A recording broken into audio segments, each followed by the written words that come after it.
దేవుని నామానికి మహిమ కలుగును గాక.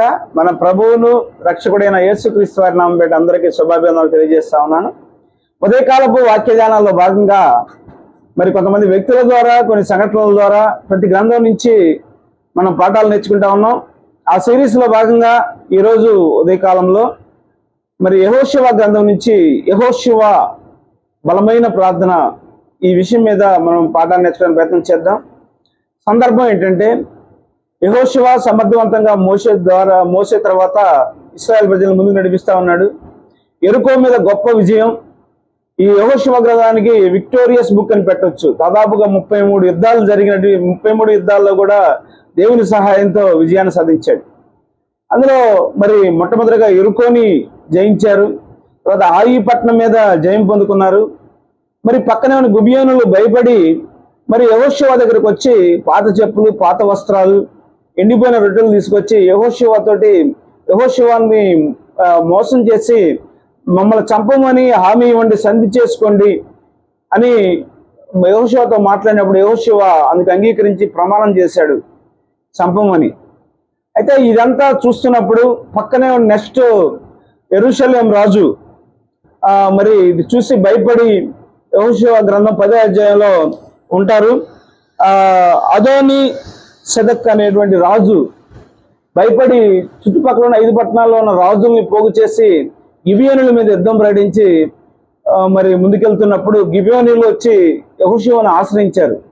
యెహోషువ ఇచ్చిన హామీ ప్రకారం ముందుకెళ్తున్నప్పుడు లక్షలాది మంది సైన్యంతో 5 రాజుల్ని సామాన్యంగా అది ఓడించటం. యెహోషువ భయపడి ఉండొచ్చు, కానీ దేవుడు ఇక్కడ వాగ్దానం చేస్తా ఉన్నాడు. యెహోషువ గ్రంథం 10వ అధ్యాయం 8వ వచనంలో, యెహోవా వారికి భయపడకము, నీ చేతికి వారికి అప్పగించి ఉన్నాను వాగ్దానం చేశాడు దేవుడు. యాక్చువల్గా ఆ మొదటి అధ్యాయంలోనే మోషేకి తోడైనట్టు నీకు తోడై ఉంటాను, నువ్వు భయపడకు, ఈ శత్రువులు నువ్వు బతుకు దినములు ఎవరు నీకు ఎదురు రాలేరు మరి అని దేవుడు నిన్ను ఎడవను ఎడబాయనని వాగ్దానం చేశాడు. వాగ్దానం చేసిన దేవుడు నమ్మదగిన దేవుడు. అయితే యెహోషువ ముందుకెళ్తా ఉన్నాడు. దేవుడిచ్చిన వాగ్దానాన్ని పట్టుకొని సైన్యంతో రాత్రంతా ప్రయాణం చేసి మరి ఉదయాన రాగానే ప్రయాణం అంటే సమాంతరంగా ఉండేది కాదు. కొండ ప్రాంతం నుంచి కిందకు దిగువ ప్రాంతం, అట్లా మరి ఎగువ ప్రాంతం అట్లా ఉంటది. ప్రయాణం చేసి ఉదయం కాగానే యుద్ధం స్టార్ట్ చేశాడు. యుద్ధం స్టార్ట్ చేసినప్పుడు దేవుడు వాగ్దానాన్ని పట్టుకొని యుద్ధాన్ని స్టార్ట్ చేశాడు. తర్వాత దేవుడు సహాయం చేశాడు. ఆ సైన్యాన్ని కలవరపరిచడం రాయబడి ఉంటది. వారు లక్షలాది మంది సైన్యం యుద్ధం చేయకముందే కలవరపడి పారిపోతున్నటువంటి స్థితి. మరి యెహోషువ వారిని జయించాడు. అదేవిధంగా దేవుడు వారు పారిపోతుంటే వడగళ్ళ వర్షాన్ని కురిపించాడు.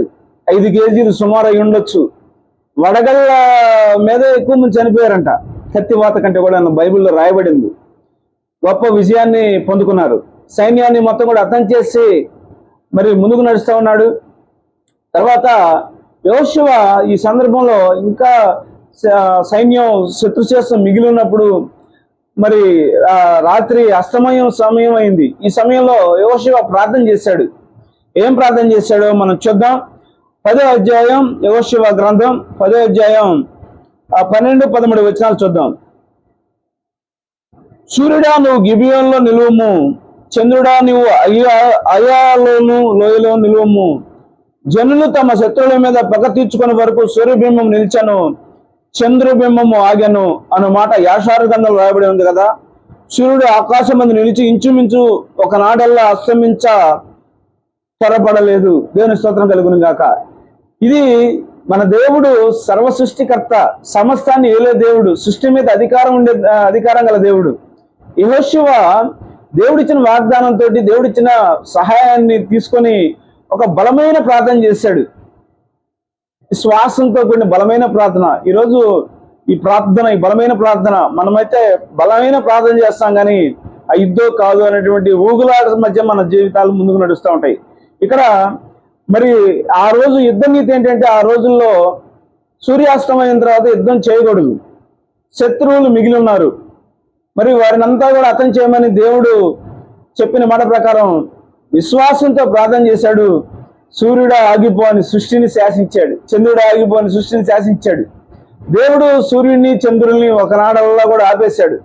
చరిత్రలో నెవర్ బిఫోర్ నెవర్ ఆఫ్టర్ బలమైన అసాధారణమైన కార్యాలు చేసే దేవుడు మన దేవుడు. అసాధ్యం సుసాధ్యం చేసే కార్యాలు మన జీవితాల్లో జరగాలంటే దేవుడు ఇచ్చిన వాగ్దానాన్ని పట్టుకొని, దేవుడు మన జీవితాల్లో చేసిన కార్యాలను పట్టుకొని బలమైన ప్రార్థన చేస్తే, విశ్వాసమైన ప్రార్థన దేవుడు గొప్ప కార్యాలు జరిగిస్తాడు అనే సత్యాన్ని ఇక్కడ మనం నేర్చుకోవాలి.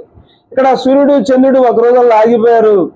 మరి శత్రు శేషం లేకుండా అందరినీ చంపేశారు. 5 రాజులను కూడా చంపేశాడు.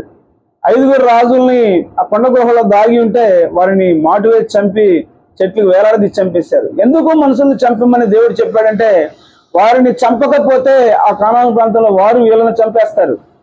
కొత్త నిబంధన భక్తులుగా మనం నేర్చుకోవాల్సింది ఏంటంటే, కొలస్సీ పత్రికలో మాట రాయబడి ఉంటుంది 3:5 మనము చంపాల్సింది ఏంటి అంటే, కొత్త నిబంధన భక్తులు మనుషులను కాదు, శత్రువులను కాదు, మనం చంపాల్సింది ఏంటంటే జారత్వము, అపవిత్రత, కామతురత, అదేవిధంగా మనము విగ్రహారాధన, దురాశ, ధనాపేక్ష, వీటిని చంపాలి. మనం వీటిని చంపకపోతే ఘోరంగా వాటి ద్వారా మనం చంపబడతాం. కాబట్టి ఈరోజు మనం నేర్చుకోవాల్సింది ఏంటంటే, యెహోషువ గ్రంథం నుంచి మనం నేర్చుకోవాల్సింది ఏంటంటే, దేవుడిచ్చిన వాగ్దానాన్ని పట్టుకొని, దేవుడు మన జీవితాల్లో చేసిన సహాయాన్ని పట్టుకొని, అదేవిధంగా బలమైన ప్రార్థన చేస్తే దేవుడు అసాధారణమైన కార్యాలు మన జీవితాల్లో కూడా చేస్తాడు. మనం కూడా కొత్త నిబంధన భక్తులుగా మన జీవితాల్లో ఉన్నటువంటి విగ్రహారాధన చంపేయాలి, జారత్వాన్ని చంపేయాలి, మరి ధనాపేక్షను చంపేయాలి, కామాతురతను చంపేసేయాలి.